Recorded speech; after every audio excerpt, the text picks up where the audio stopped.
So we are going to begin part dos with problem cuatro. Lines S and T intersect, and line V does not intersect either one. Interesting. Now this is where you're probably going to want to get a piece of scrap paper, and we're going to have to be creative a little bit. If you are perspective, Camila said, which is exactly right. This is the idea that we're not living on a flat piece of paper anymore, okay? We're living in 3D land. And so you might be thinking in a 2D perspective, this is not correct what I'm about to do. What I'm about to do is not correct. You might be thinking, well, if I draw a line that way, and if I draw a line that way, those lines go on forever, so there's no way that I can draw a line where, like, even if I draw a line like right here, eventually this line keeps going on and that line keeps going on, so they will intersect anyway. You're thinking, if that's what you are thinking, which is wrong, you are thinking two-dimensionally, boys and girls. So this is what I'm going to do. Here's a piece of paper. I'm going to write on this piece of paper what is going to happen. I'm not going to name them. I do have to name them, but I'm not going to name them yet. That's S and T. See it? That's S and T. Here's V. Now, if you're thinking, there's no way I could put V on this piece of paper that it will, it'll definitely intersect somewhere. You're thinking two-dimensionally.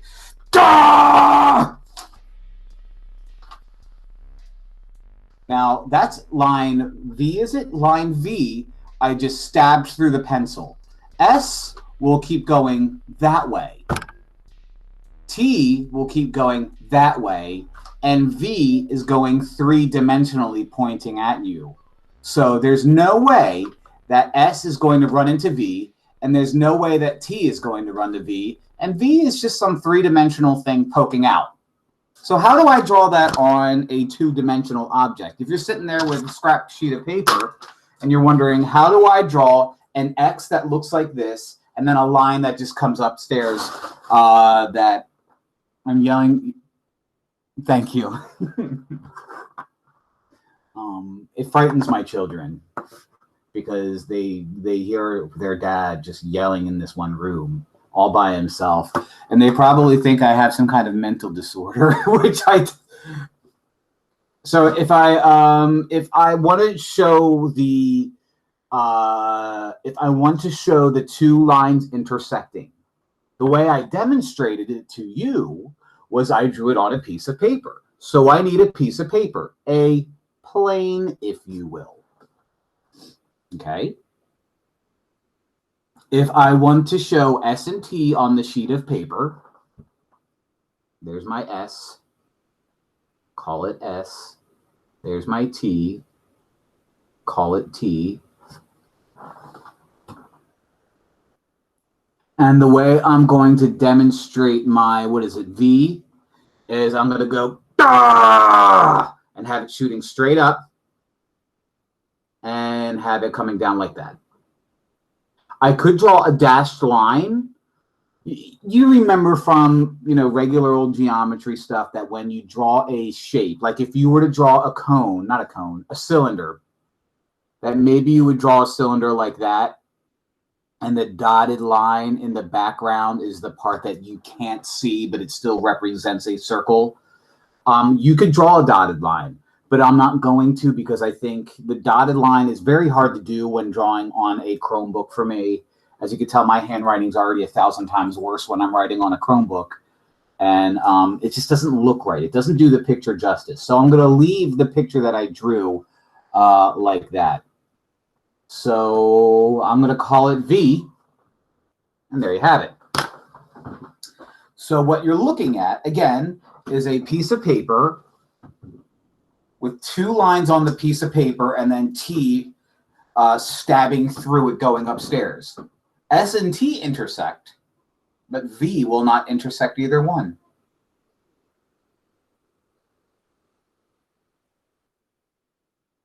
Isn't that neat? Isn't the geometry neat? You were like, oh, geometry, we're going to learn about circles and stuff. No, man. Your teacher purposely stabbed himself in the leg 2 times in a row just to demonstrate 3 dimensions. And if you think that's the last time I'm going to stab myself, you're wrong. And just wait until we get in person. Just wait until we get in person. Thanks for stabbing yourself for our... You know what? This is the true reason. If no one told you today that they love you, I'm going to tell you, right? The next problem. Sorry, every time I sneeze, I have like a 5. It's like a Dory thing where I have like 5 seconds of amnesia. It's a nightmare. So I have no clue what I said the last 5 seconds before I sneeze. Refer to the figure. All right, looks like I have myself a Boy Scout tent, also known as a triangular-based prism, where my bases are triangles and the sides are rectangles. How many? All right. This is where we should be able to look at this. And again, Camila keeps using the word perspective. And that's, again, if you're drawing a 3D object, remember those dashed lines I was talking about? We're imagining the dashed lines as the part in the back of the tent where we can't see, but we know they exist. So we need to look at this shape. And again, this is representing a real life shape. So yeah, you are pretending that there's some type of triangular prism sitting on the desk in front of you. How many planes? And an easier word for planes would be what word here? What could we use for planes here instead to help us visualize or understand this shape better? What's that? Somebody said sides. Somebody type out sides. Good, sides. Nobody typed it out. How many? Good, Chris. Good, Paul. Good, Santiago. My bros. Look at the bros showing up. Thank you, gentlemen. How many sides or how many planes are there?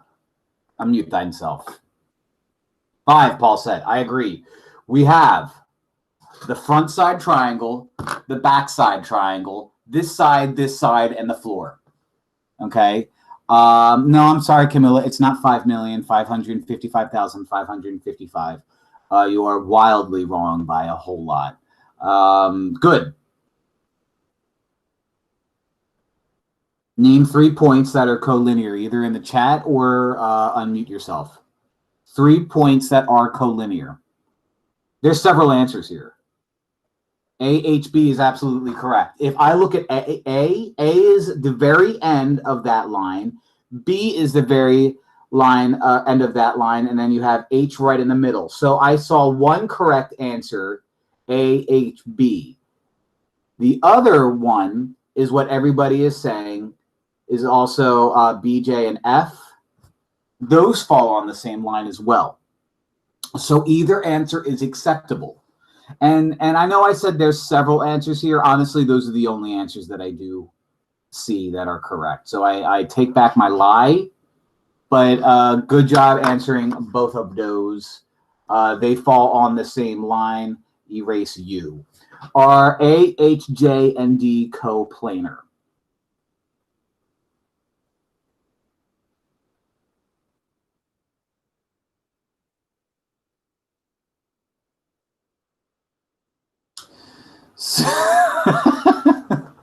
So I have Camilla giving me 2 possible answers. I have another person saying yes. All right.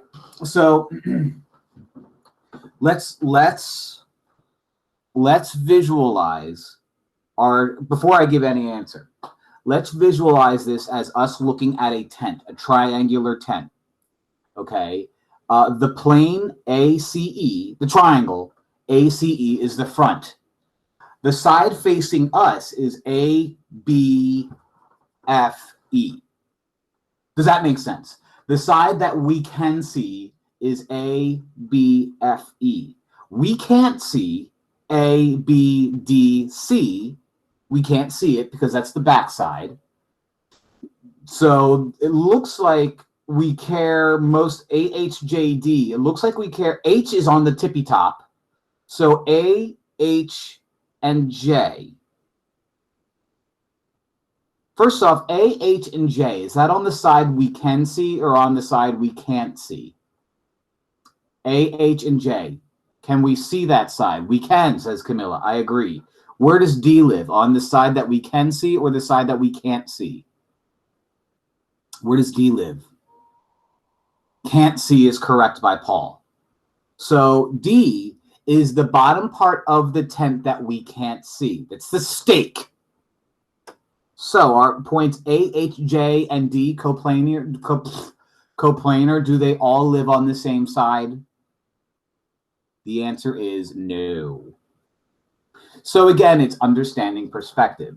You take a look at your shape. It is a tent. It's a tent that we can't see. I'm looking at my tent and I'm saying, oh, okay, well, if I could take a marker and reach out and touch my tent, I can put a little X on J because that's the front side. And I can put a little X on H because that's the front side or the very top. I could put a little X on A because that's the front side, the corner top. I can't put an X on D. I can't even see it. Does that make sense? I know it's, again, teaching geometry.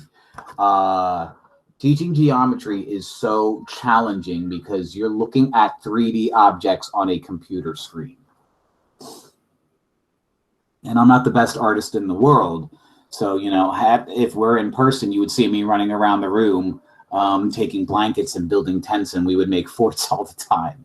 We would make forts all the time. Dudes, when we get in person, you know how many, yes, you know how many pillow forts we're going to make? Ugh. Just can't wait. All right. Are B, D, and F coplanar? B, D, and F coplanar. Big Kid Forts.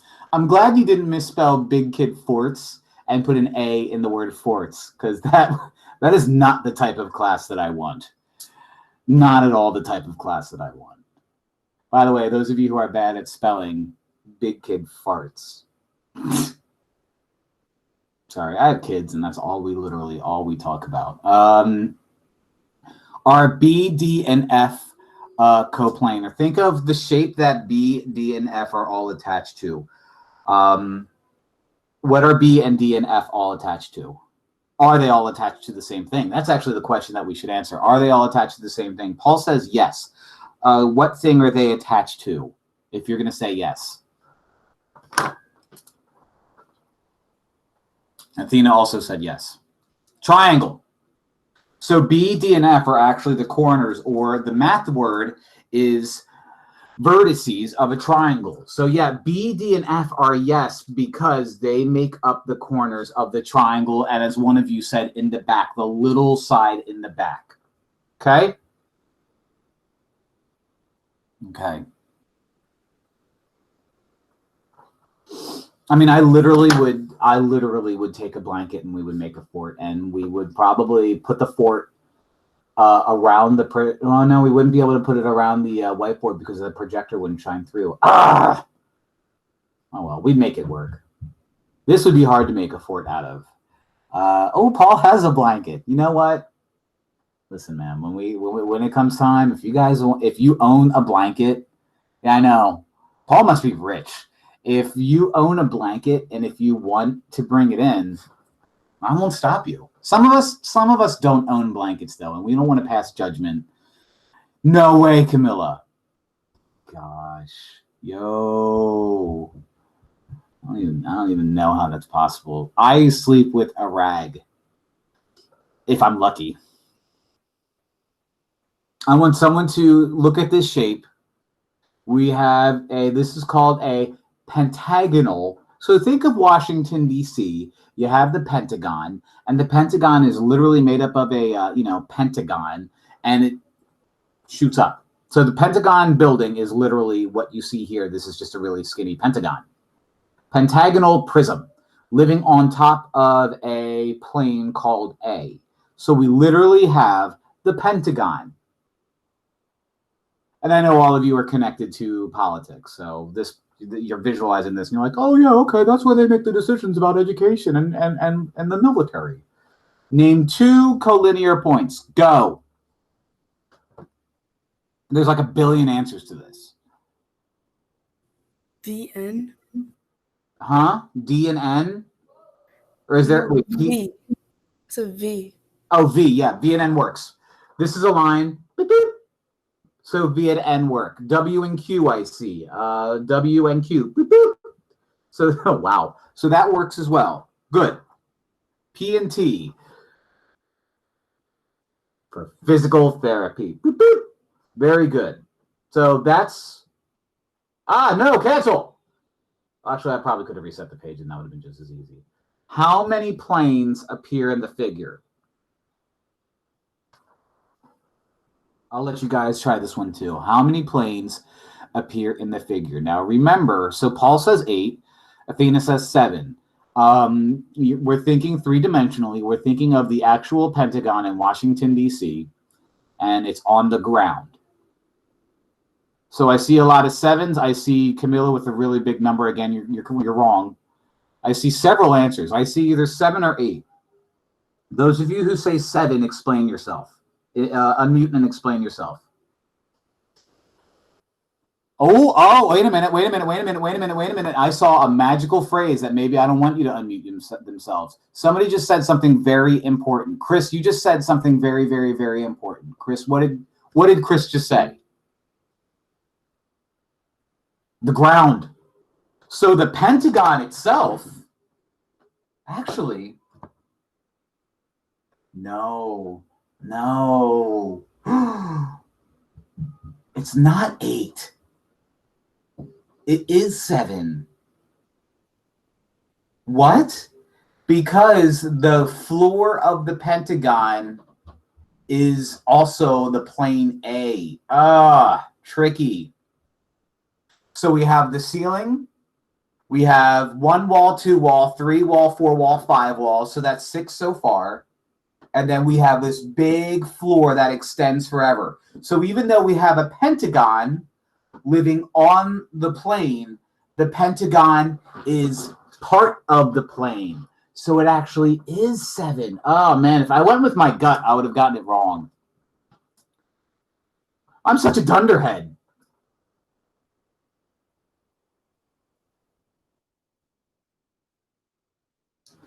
Do plane A and MNP intersect? And all I need is a yes or a no and a simple word explaining why.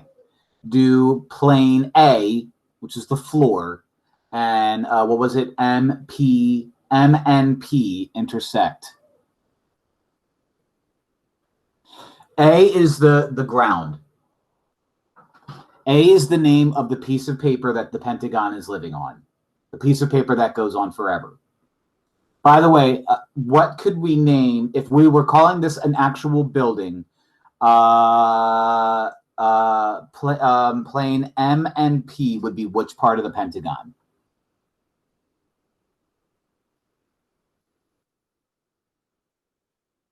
Good, Santi got it right. So M and P is the ceiling. A is the ground. Do the ground and the ceiling intersect? No, and I'm not going to write out why because I want to hear one word or I want to see one word written. Why will the ground and the ceiling not intersect? One word. Parallel. Good. In what line do planes A and QRV intersect? I don't think you misspelled. Parallel is Parallel. So I listen, I'm bad at spelling. So if you did misspell it, I wouldn't have even noticed. Fourth question. In what line do planes A and QRV intersect? So plane A and QRV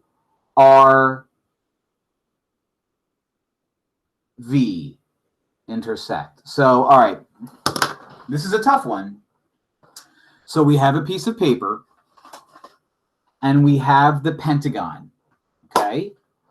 Plane QRV is the side that is like, if you're looking at the picture, is the right side of the pentagon. If I were to pretend we're making a Lego model of the pentagon, and A is the flat sheet, and you build your Legos up. And here's the side of the wall. If I were to look at the floor, okay, if I were to look at the floor, here's the ground, and here's the side of the pentagon, boop, the floor and the pentagon intersect at the line where my phone, the side, meets the paper, the ground. Okay, so I want you to imagine, and this is all new for us. Okay, the floor meets the ground at this line right here. Okay, the bottom of the wall, so somebody explained it extremely well. The bottom of the wall and the floor touch. And they touch, which means intersect, at that line right there. So even though, like, you're thinking, well, doesn't intersect mean it goes through? Yes, but you know, in this case, it's not necessarily going through; it's just touching, and you're allowed to. So RQ is the answer.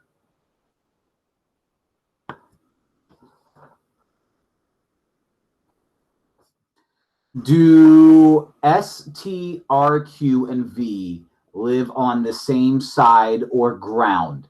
S, T, R, Q, and V. Are they coplanar?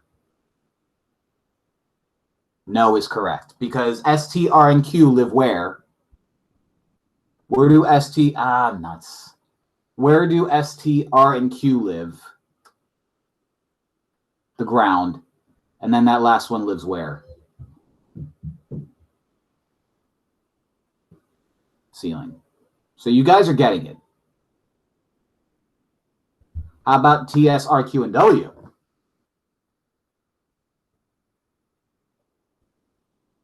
Yeah, because they're all part of what?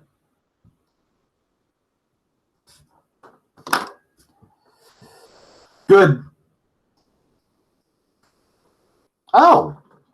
Well, sometimes the Lord giveth and the Lord taketh away, and we're done. So, no homework, obviously. When I originally made these notes, I was assuming no homework. I was assuming that we'd live, while we're doing hybrid, by the way, not hybrid, while we're doing virtual learning, you will not get homework from me. I was assuming that when I made this at the beginning of the summer I started making this, I was assuming that we would be in person, or at least hybrid, and no homework at all during virtual, Chris. I'm a sweetie. You guys are staring at computer screens long enough. Your eyes are going to burn out of your sockets. Polaris is a no, thank you.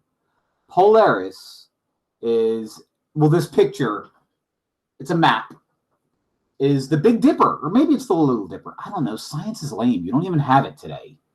Are Polaris, star 2, and star 6 coplanar on this map? Now read the word.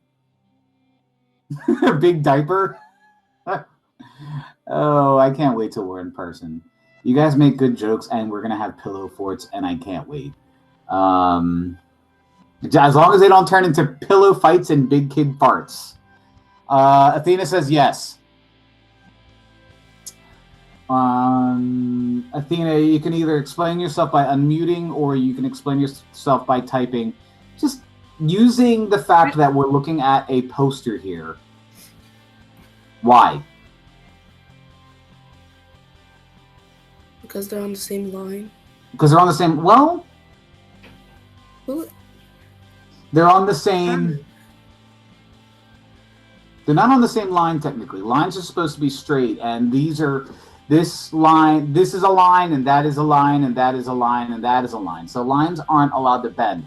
I like the first 75% or 80% of the sentence you said. They're on the same... Remember, I'm asking you the question, are they coplanar? So these dots are on the same light.